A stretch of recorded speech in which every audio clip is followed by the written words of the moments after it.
Shalom saudaraku yang diberkati Tuhan, berjumpa dengan saudara di dalam kasih yang sempurna dari Yesus. Setiap langkah yang disertai dengan iman dan takut akan Tuhan, maka langkah itu akan menjadi langkah yang pasti dan diberkati Tuhan. Amin. Hidup adalah belajar, tema kita. Nats firman Tuhan dari Matius 11 ayat 28 sampai 30. Marilah kepadaku semua yang letih lesu dan berbeban berat, aku akan memberi kelegaan kepadamu. Pikulah kuk yang kupasang dan belajarlah kepadaku, karena aku lemah lembut dan rendah hati, dan jiwamu akan mendapat ketenangan. Sebab kuk yang kupasang itu enak dan bebanku pun ringan. Satu bagian Alkitab lagi, Amsal 27 ayat 17. Besi menajamkan besi, orang menajamkan sesamanya. Saudara, belajar kehidupan ini tidak sama seperti belajar matematika. 1 tambah 1 sama dengan 2, 2 tambah 2 sama dengan 4, dan seterusnya. Belajar matematika itu ilmu pasti, tetapi belajar kehidupan ini berbeda. Belum tentu karir yang bagus ditambah uang yang banyak hasilnya sama dengan hidup bahagia. Ada orang tua yang menyekolahkan anaknya ke luar negeri dengan harapan agar anaknya memiliki masa depan yang cemerlang.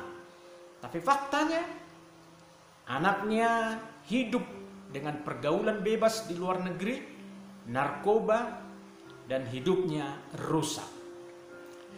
Rumah yang bagus ditambah tempat tidur yang mahal sama dengan hasilnya tidur yang nyenyak.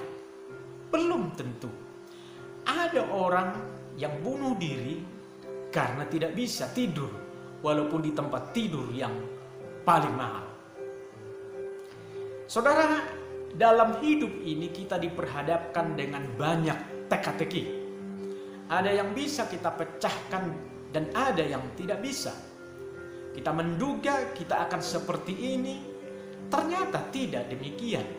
Kita merasa kita dapat melakukan ini, ternyata tidak bisa.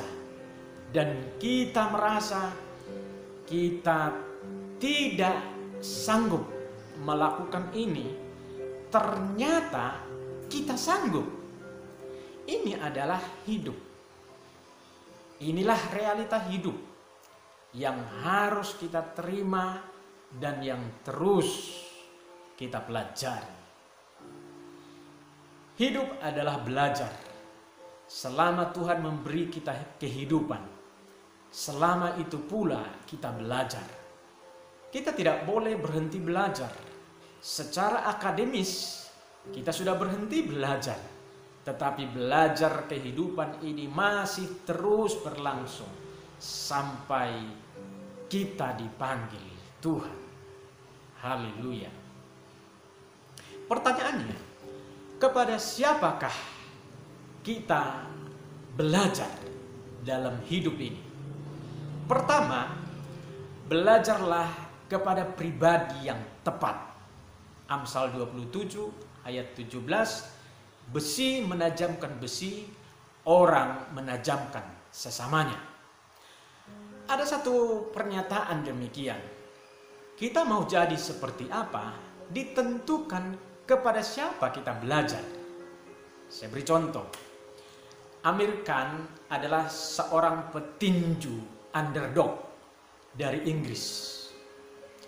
Bulan Maret 29, dunia tinju dikejutkan karena Amir Khan mengalahkan dengan KO seorang petinju legendaris dari Meksiko, Marco Antonio Barrera namanya. Saat konferensi pers berlangsung, Amir Khan membuka rahasia kemenangannya.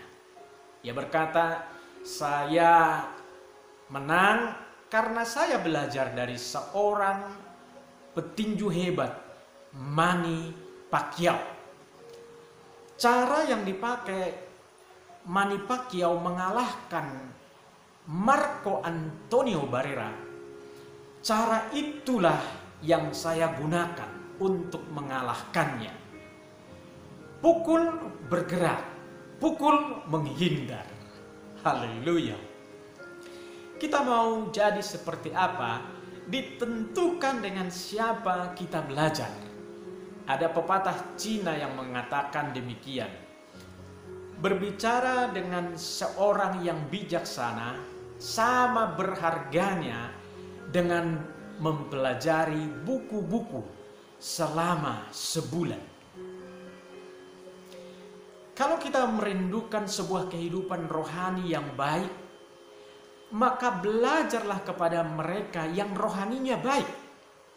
Lihat, dengar, dan lakukan apa yang mereka lakukan. Kalau kita mau berhasil, belajarlah kepada mereka yang berhasil.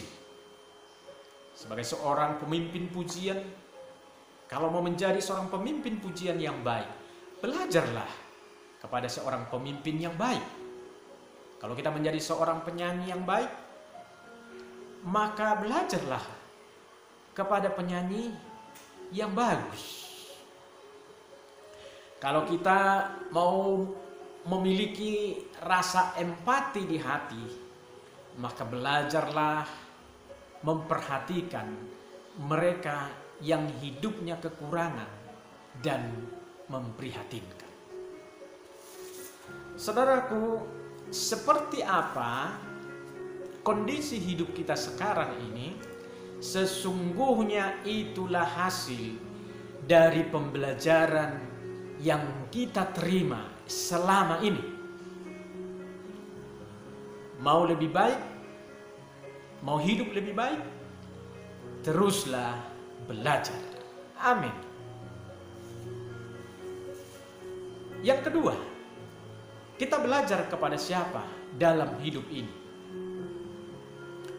Belajar kepada Yesus.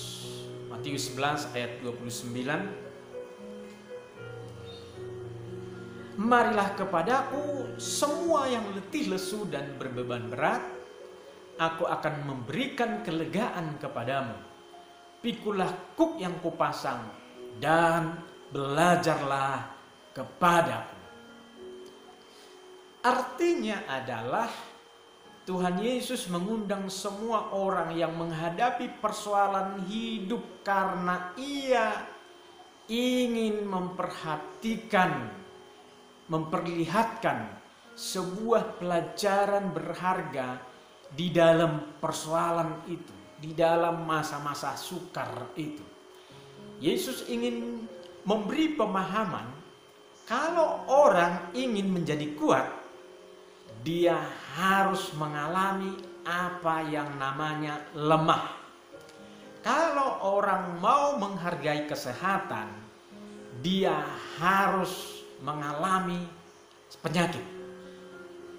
Kalau orang mau menerima penghargaan, dia harus berjerih, lelah, dan sebagainya, dan sebagainya.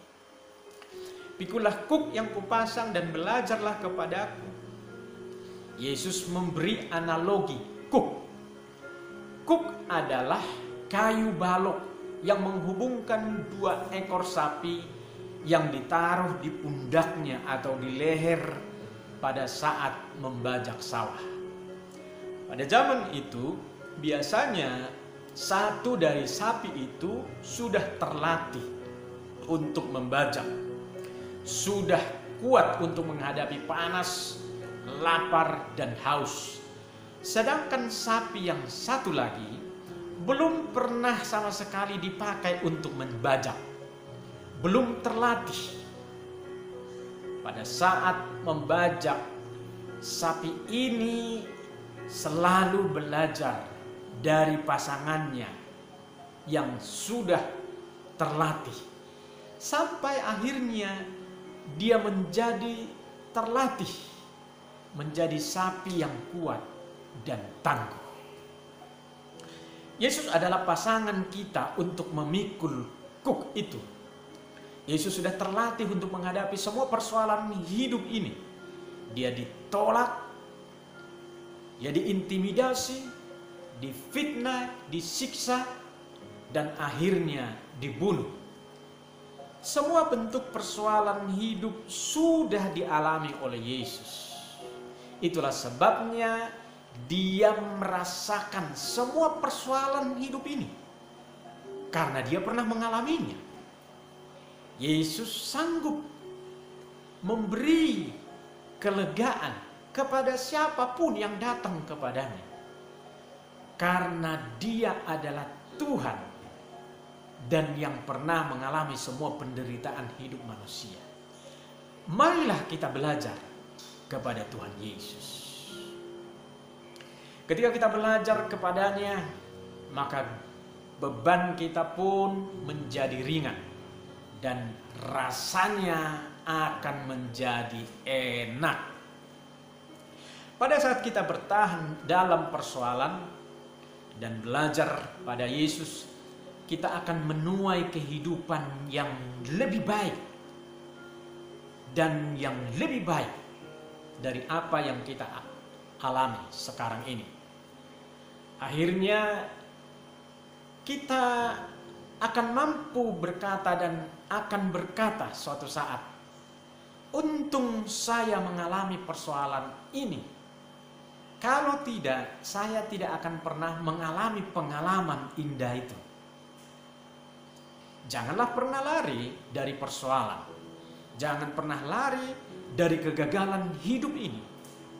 Kalau kita belajar dari kegagalan, Tuhan akan membawa kita kepada kehidupan yang lebih baik, kepada kehidupan yang berhasil. Petrus pernah gagal karena menyangkal Yesus, tapi dia belajar dari kegagalan itu, dan Tuhan memakai dia secara luar biasa.